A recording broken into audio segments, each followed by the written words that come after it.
contra a vida eterna encontrou. Aleluia, aleluia, aleluia, aleluia, aleluia, aleluia, aleluia, aleluia.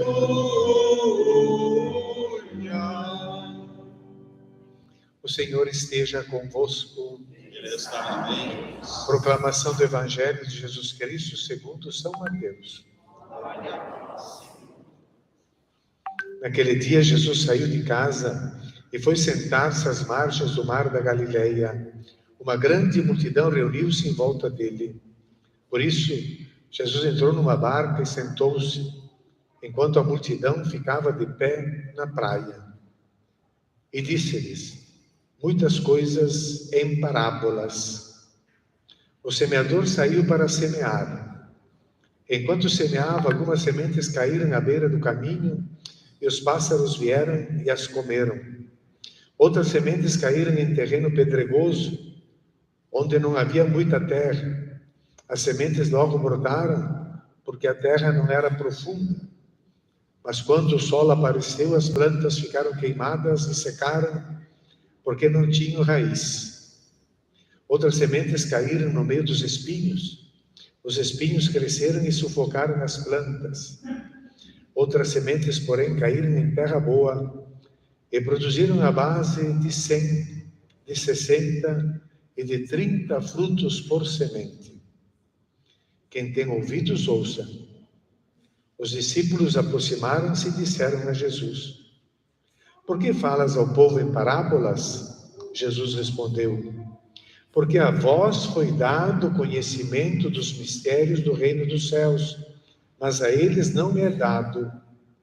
Pois à pessoa que tem será dado ainda mais e terá em abundância, mas a pessoa que não tem será tirado até o pouco que tem. É por isso que eu lhes falo em parábolas, porque olhando eles não veem, e ouvindo eles não escutam, nem compreendem. Desse modo, se cumpre neles a profecia de Isaías: havereis de ouvir sem nada entender, havereis de olhar sem nada ver. Porque o coração desse povo se tornou insensível. Eles ouviram com má vontade e fecharam seus olhos, para não ver com os olhos, nem ouvir com os ouvidos, e nem compreender com o coração. De modo que se convertam e eu os cure. Felizes sois vós, porque vossos olhos veem e vossos ouvidos ouvem. Em verdade vos digo, muitos profetas e justos desejaram ver o que vedes e não viram, desejaram ouvir o que ouvis e não ouviram. Ouvi, portanto, a parábola do semeador. Todo aquele que ouve a palavra do reino e não a compreende, vem o maligno, a rouba e rouba o que foi semeado em seu coração. Este é o que foi semeado à beira do caminho. A semente que caiu em terreno pedregoso é aquele que ouve a palavra e logo a recebe com alegria. Mas ele não tem raiz em si mesmo, é de momento. Quando chega o sofrimento ou a perseguição por causa da palavra, ele desiste logo. A semente que caiu no meio dos espinhos é aquele que ouve a palavra, mas as preocupações do mundo e a ilusão da riqueza sufocam a palavra e ele não dá fruto.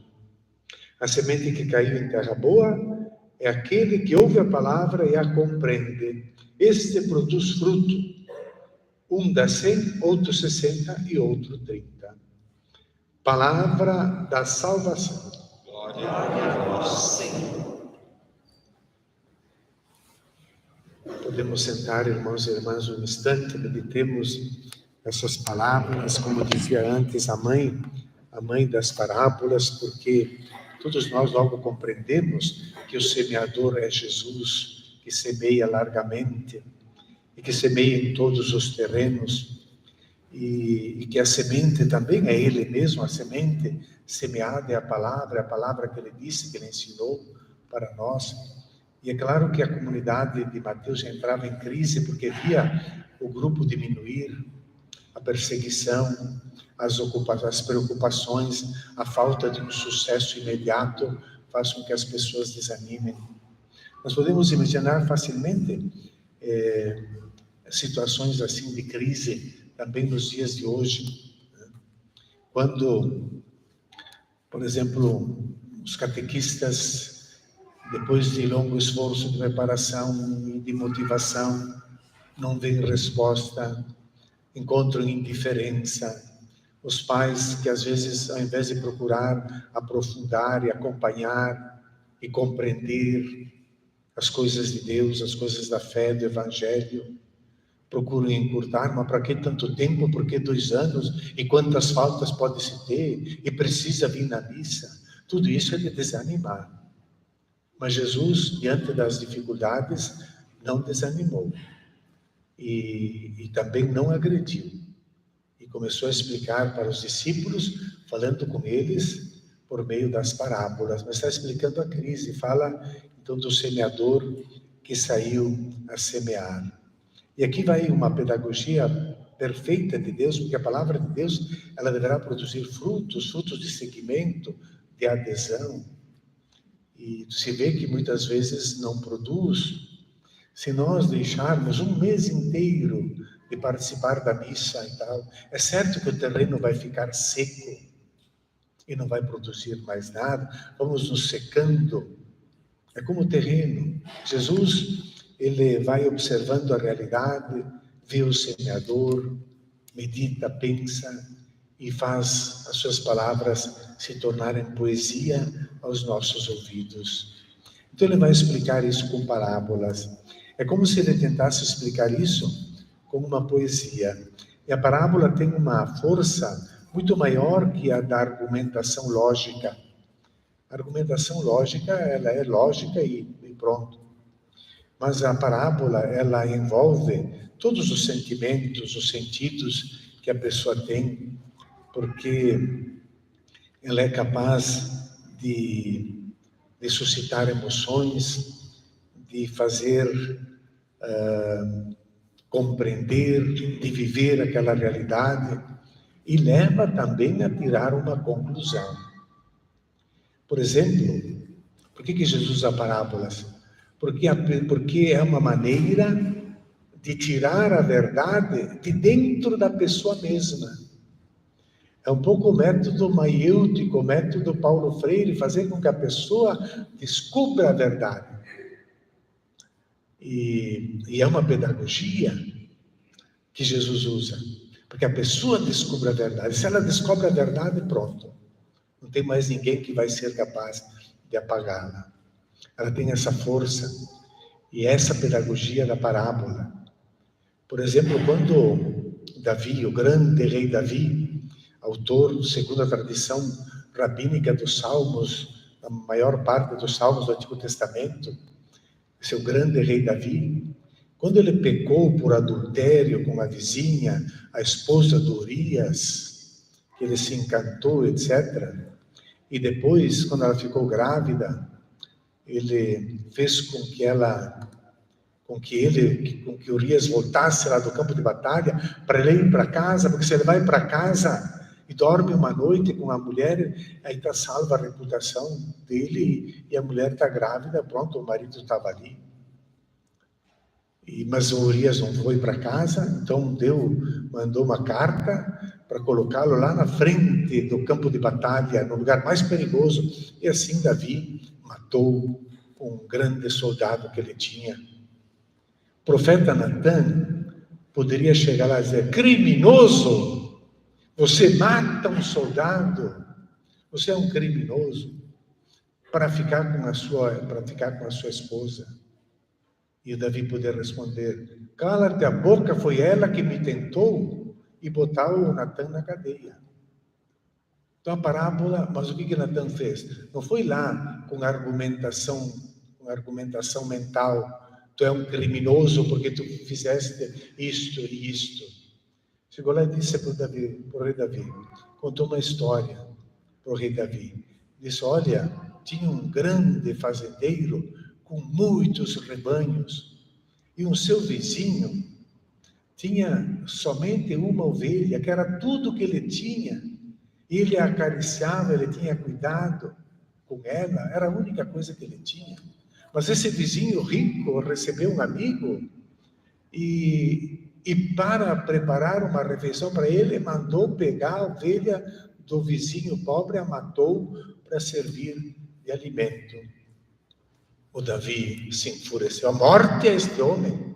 Aí ele deu a sentença, ele chegou à conclusão, ele descobriu a verdade dentro dele. Um homem desses é um criminoso.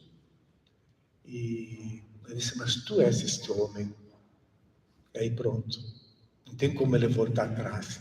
Ele descobriu a parábola do profeta Elias, fez ele descobrir dentro de si a verdade. Jesus conta parábolas para que a pessoa descubra dentro de si essa verdade. E essa parábola, ela fala da palavra de Deus, que é generoso, que semeia abundante, que ela não poupa nada, porque Deus nos ama e Deus quer nos salvar. E Jesus fala, fazendo poesia, e nos faz pensar que como Deus é bom, porque não rejeita ninguém.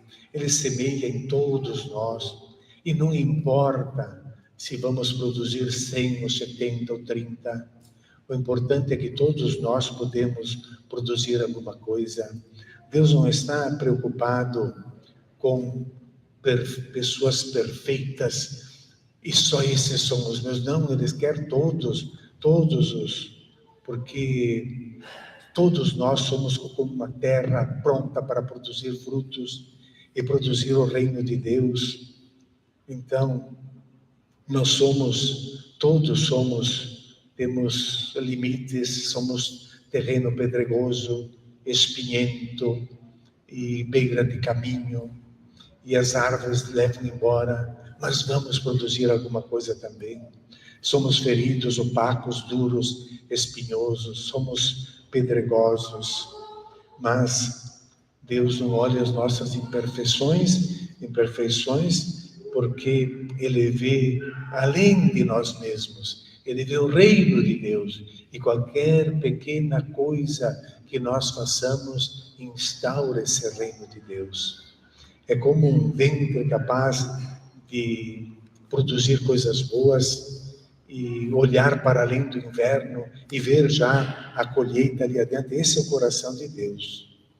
Então, Deus vem nos propor uma messe abundante, né? E procura todos os corações, também o meu, também o de vocês, também o meu coração contorcido, e que é um punhado de terra pronto para dar a vida à semente que Deus planta, que é a sua palavra. Fiquemos de pé para colher essa palavra e para ter a felicidade de termos essa semente da palavra de Deus em cada um de nós. Creio em Deus Pai Todo-Poderoso, Criador do céu e da terra, e em Jesus Cristo, seu único Filho, nosso Senhor, que